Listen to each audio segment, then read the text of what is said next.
Bruce Thompson for BT Pilates, stretch, massage and exercise for the cubital tunnel syndrome, the massage of the triceps muscle. There are 3 principles we have to comply with if we're stretching, exercising and massaging around a nerve.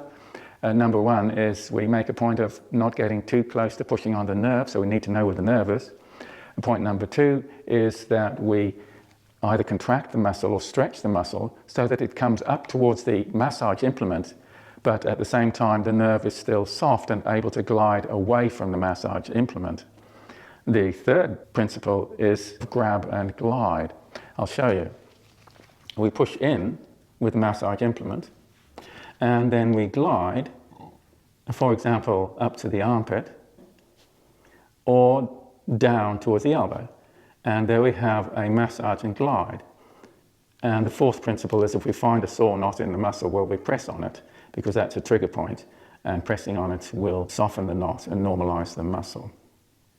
To massage the triceps, we can use the wall. Now, the first thing is we want to stay away from the ulnar nerve. So we're just making sure that we're rather careful about not massaging on this body side or medial side of the triceps down here where the nerve is.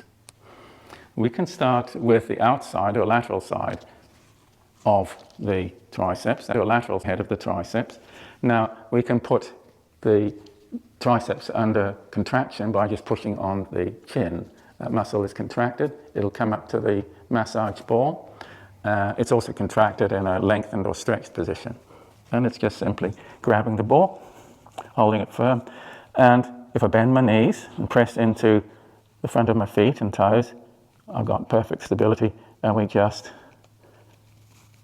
use the resistance on the ball, rolling, and that ball's pressing in and stretching, micro-stretching the triceps muscle, all the way up to about the deltoid.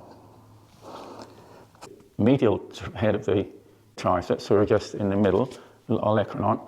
Now, we're going to come up about 2 inches. So now we are getting away from the ulnar nerve and the cubital groove. Lift the toes, spread them wide, land them back down, but then just bend the knees wide, so I'm a little bit bandy-legged. I'm now in a really good position just to lower the body with control.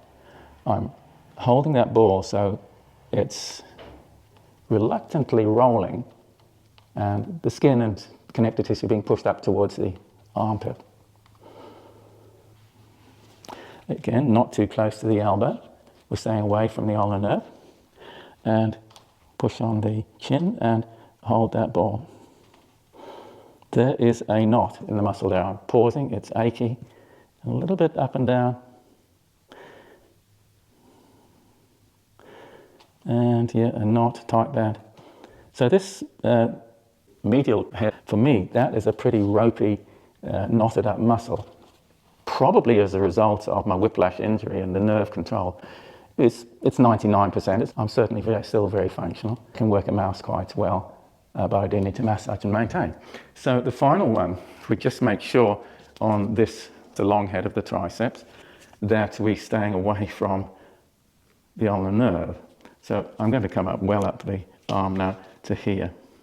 So for this, I can push fingers on my chin and just elbows a bit wider. Down we go. Now my hand is preventing the ball from rolling too easily.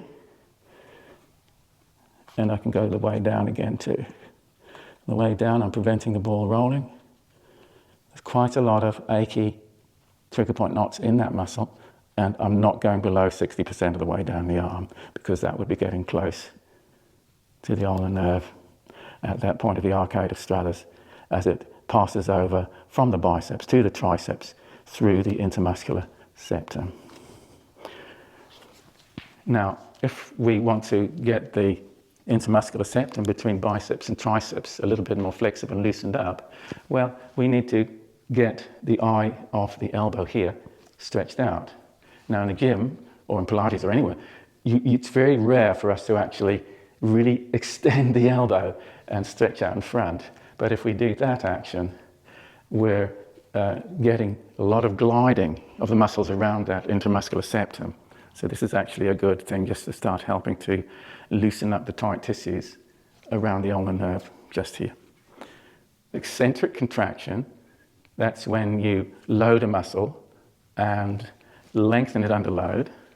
Eccentric contraction is very good for lengthening out any tight bands in the muscle, and this is how we can do it. Imagine your thumb's a dagger and the hand's pushing up to send the dagger into the hollow above the collarbone, but you don't want it to happen. So there's the muscle, the triceps muscle, in its shortened length. It's now lengthening as we push. It's lengthening under load. Don't let the thumb go into the collarbone.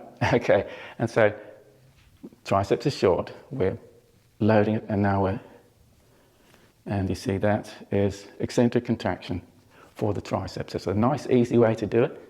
You could fit 5 of those into your coffee break at work. And if you can do between 30 and 60 a day, it's going to make a huge difference, and the tight bands in the muscle are going to lengthen out, because that's what it does. Bruce Thompson for BT Pilates, triceps stretch, massage and exercise to help in cubital tunnel syndrome.